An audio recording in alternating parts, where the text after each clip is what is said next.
दोस्तों, स्वागत है आपका संस्कार की ऑनलाइन क्लास में। मैं पवन स्वामी आपका हार्दिक स्वागत करता हूं। अपना जो है रीट की एग्ज़ाम जो है 25 अप्रैल की डेट हमारी डिसाइड हो चुकी है।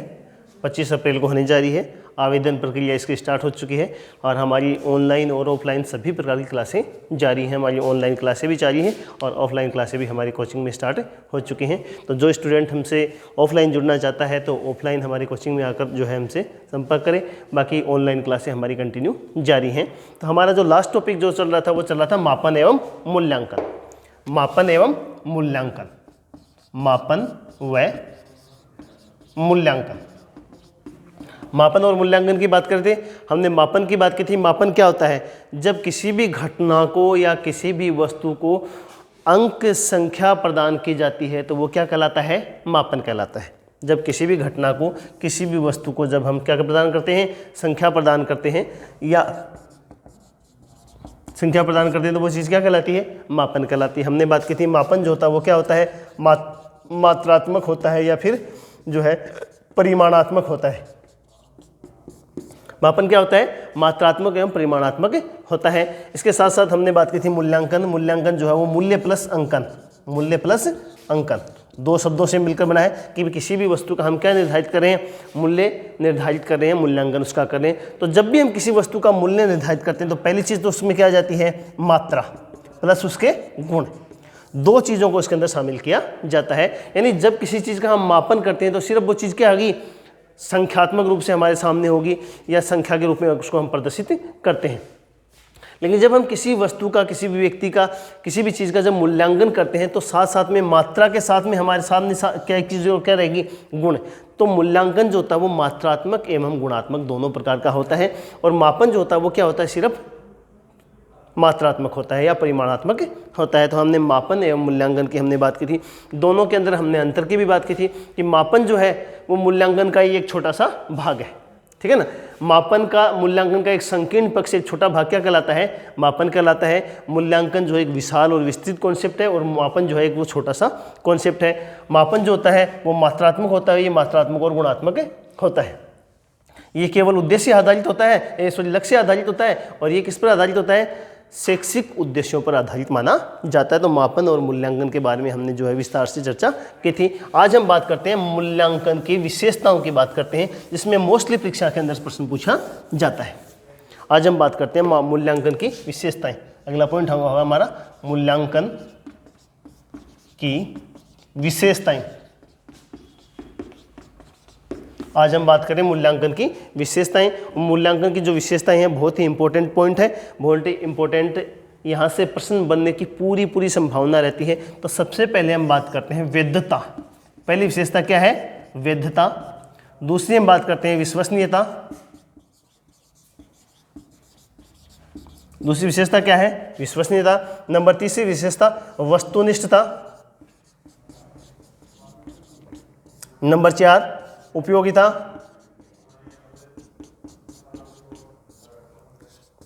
ठीक है ना? वैधता, विश्वसनीयता और वस्तुनिष्ठता, उपयोगिता।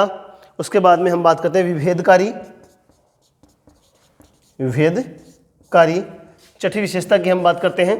विभेदकारी के बाद में हम बात करते हैं इसमें पक्षपात रहित।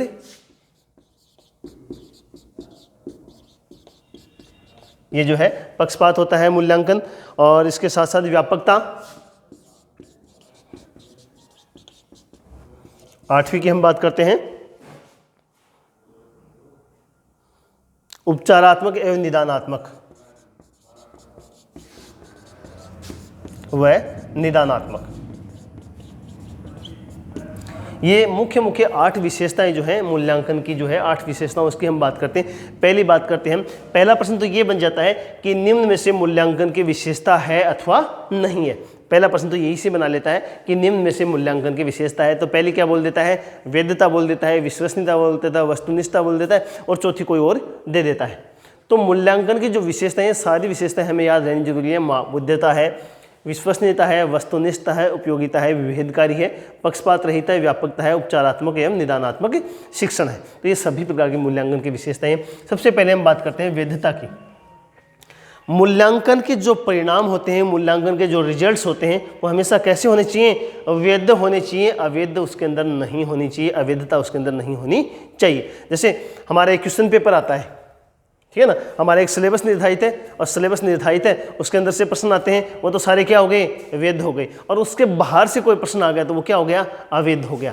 तो मूल्यांकन की पहली विशेषता क्या होगी? मूल्यांकन के रिजल्ट्स हमेशा, मूल्यांकन जो है वो कैसा होना चाहिए? वैध होना चाहिए, उसके अंदर किसी भी प्रकार की अवैधता नहीं होना चाहिए। कई बार क्या है, हम कोई चीज़ का टेस्ट करते हैं, ब्लड टेस्ट करते हैं या यूरिन टेस्ट करते हैं, ठीक है ना, तो कई बार जैसे आउट ऑफ डेटेड अगर कोई शीट आ जाती है, आउट ऑफ डेटेड जो कोई उपकरण आ जाता है, वो हमारे रिजल्ट सही नहीं निकालता है, तो रिजल्ट हमेशा क्या आ जाते हैं? अवैध रिजल्ट आ जाते हैं, ठीक है ना। जैसे यूरिन टेस्ट किया, यूरिन टेस्ट करने के बाद में जैसे हम जो शीट लेके आते हैं वो जो है आउट ऑफ डेट आ गई या एक्सपायरी डेट की आ गई और उसने रिजल्ट सही नहीं निकाला, तो इसका मतलब क्या हो गया? रिजल्ट क्या हो गया? अवैध हो गया। तो यहाँ पर जो है मूल्यांकन के रिजल्ट या मूल्यांकन हमेशा कैसा होना चाहिए? वैध होना चाहिए। दूसरी बात, विश्वसनीयता। विश्वसनीयता का मतलब क्या होता है? विश्वसनीयता यानी विश्वास करने योग्य होनी चाहिए। कोई भी रिजल्ट आता है, जो भी चीज़ आती है, जिस चीज़ का भी मूल्यांकन किया जाता है, उस चीज़ को किसी के द्वारा भी उसका मूल्यांकन करना चाहिए। हम रिजल्ट हमेशा क्या आना चाहिए? सेम ही आना चाहिए। रिजल्ट कभी भी बदलना नहीं चाहिए। तभी रिजल्ट क्या होते हैं? विश्वसनीय होते हैं। इसके बाद में हम बात करते हैं वस्तुनिष्ठता, यानी उसके अंदर क्या होनी चाहिए? वस्तुनिष्ठता होनी चाहिए, विकल्प होनी चाहिए, ठीक है ना। उपयोगिता, मूल्यांकन के बाद में जो रिजल्ट जो आते हैं वो रिजल्ट हमेशा उपयोगी होने चाहिए, उनका कोई ना कोई यूज होना चाहिए। अगर रिजल्ट जो हमारे सामने आते हैं, अगर उन रिजल्ट्स का कोई यूज नहीं है, जैसे आप एक बालक का मूल्यांकन कर रहे हैं और बालक का मूल्यांकन करने के बाद में देखते हैं कि ये जो बच्चा है ये प्रतिभाशाली बालक है, प्रतिभाशाली, और ये बालक जो है वो क्या है? मंदबुद्धि बालक है, ठीक है ना। आपने अब यहाँ पे इनको आप कहाँ प्रयोग कर रहे हो, ठीक है ना। अगर आप इस प्रतिभाशाली बालक को यूज कर पा रहे हो, ये बालक खेल में अच्छा है, ये शिक्षा में अच्छा है, ये रिजल्ट नृत्य में अच्छा है, ये संगीत में अच्छा है, अगर आप इनका उपयोग कर पाते हो तो मूल्यांकन का सार्थकता है। अगर आप उनको उपयोग नहीं करते हो तो मूल्यांकन की कोई सार्थकता नहीं रहेगी। विभेदकारी, विभेदकारी का मतलब क्या होगा?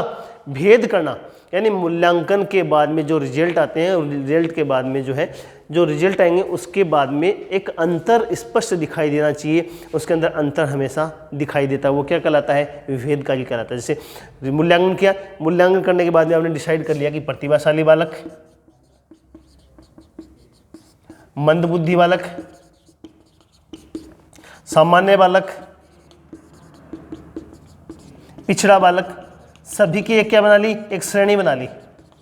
सभी क्या हो गए? एक श्रेणीबद्ध हो गए। यानी क्लास के अंदर 20 बच्चे बैठते थे, 20 बच्चों का आपने मूल्यांकन किया और मूल्यांकन करने के बाद में आपने डिसाइड कर लिया कि ये 4 बच्चे प्रतिभाशाली हैं, ये 2 बच्चे मंदबुद्धि हैं, ये सामान्य बालक और ये पिछड़ा बालक है।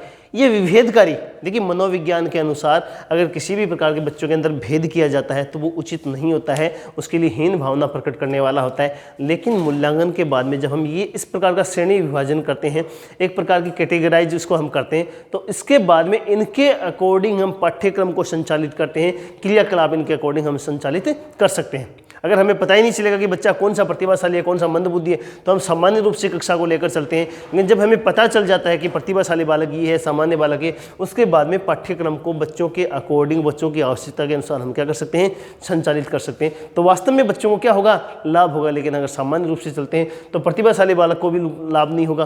क्यों नहीं होगा? कि आप जो क्लास के अंदर पढ़ा रहे हो उसको पहले से आ रहा है, ठीक है ना। मंदबुद्धि बालक है, वो इसके स्तर के अनुसार नहीं, वो स्तर से क्या है? ऊंचा है, तो दोनों को ही इसके अंदर लाभ नहीं हो पाता है। लेकिन जब यहाँ पे कैटेगराइज हो जाता है तो उस पर सभी प्रकार के बालकों को उचित लाभ यहाँ पे मिलने लगता है। इसके बाद में पक्षपात रहित मूल्यांकन जो है वो हमेशा कैसा होना चाहिए? पक्षपात रहित होना चाहिए। ऐसा नहीं हो कि हमारा जानकारी है, हमारी जान पहचान का ये हमारा रिश्तेदार है, इसके लिए हम ये 2 नंबर अंक 2 नंबर ज़्यादा दे देते हैं और इसको 2 अंक कम दे देते हैं। किसी भी प्रकार का पक्षपात मूल्यांकन के अंदर नहीं किया जाना चाहिए। इसके बाद में हम व्यापकता करते हैं। व्यापकता का मतलब समझते हो ना आप? विशाल, व्यापक, यानी विशाल का मतलब ये कि मूल्यांकन करने के बाद में बच्चे का शारीरिक, मानसिक, सामाजिक और संवेगात्मक सभी प्रकार का मूल्यांकन यहाँ पे किया जाना चाहिए। शारीरिक मूल्यांकन भी होगा, मानसिक मूल्यांकन भी होगा, सामाजिक मूल्यांकन भी होगा, संवेगात्मक मूल्यांकन भी होगा। इस प्रकार का मूल्यांकन होना चाहिए। ना केवल मूल्यांकन एक पक्ष को लेकर किया जाता है, बल्कि सर्वांगीण विकास को उद्देश्य लेकर यहाँ पर मूल्यांकन किया जाना चाहिए। उपचारात्मक एवं निदानात्मक, जब भी मूल्यांकन किया जाता है, मूल्यांकन करने के बाद में उपचार डायग्नोस करना कि बच्चे के अंदर अधिगम संबंधी क्या परेशानी है, बच्चे के अंदर शिक्षा संबंधी क्या परेशानी है, बच्चा किस चीज़ को ग्रहण कर पाता है, किस चीज़ को ग्रहण नहीं कर पाता है, इस प्रकार की चीज़ों को हम क्या करेंगे, पहले जानकारी प्राप्त करेंगे और जानकारी प्राप्त करने के बाद में उसी के अकॉर्डिंग हम क्या करेंगे, उसके लिए इलाज ढूंढेंगे, उसके लिए उपाय हम करेंगे। तो उपचारात्मक एवं निदानात्मक यहाँ पर किया जाना चाहिए। तो हमने बात की मूल्यांकन की विशेषता, पहली वैधता, दूसरी विश्वसनीयता, तीसरी वस्तुनिष्ठता, उपयोगिता, विभेदकारी, पक्षपात रहित, व्यापकता, उपचारात्मक एवं निदानात्मक शिक्षण, सभी प्रकार के यहाँ पर चीज़ों को यहाँ पर इस्तेमाल किया जाना चाहिए। ये सारी मूल्यांकन की विशेषताएं हैं। यहाँ से लगभग 3 प्रकार के प्रश्न बनते हैं। एक प्रश्न तो ये बनेगा कि निम्न में से मूल्यांकन की विशेषता नहीं है, 3 तो ये दे देगा, एक कोई और दे देगा। एक प्रश्न ये बन सकता है दूसरी तरह का कि यहाँ पे 1 देगा और 3 अलग प्रकार की देगा, कहेगा कि निम्न में से मूल्यांकन की विशेषता है। तीसरा जो प्रश्न बनेगा, वैधता, विश्वसनीयता, वस्तुनिष्ठता और विभेदकारी, ये 4, वैधता, विश्वसनीयता, वस्तुनिष्ठता और विभेदकारी, इन चारों में से, मोस्टली इन चारों में से पूछता है, इन चारों में से किसी एक का एग्जाम्पल देके पूछता है कि ये मूल्यांकन की कौन सी विशेषता है।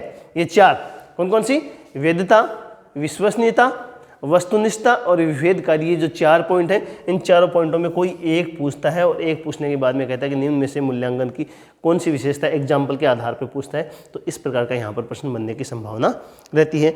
कल जो है, कल के टॉपिक में हम बात करें मूल्यांकन के उद्देश्य और मूल्यांकन के जो है लाभ या मूल्यांकन की जो उपयोगिता, उसके बारे में हम बात करेंगे। आज के लिए इतना ही, धन्यवाद।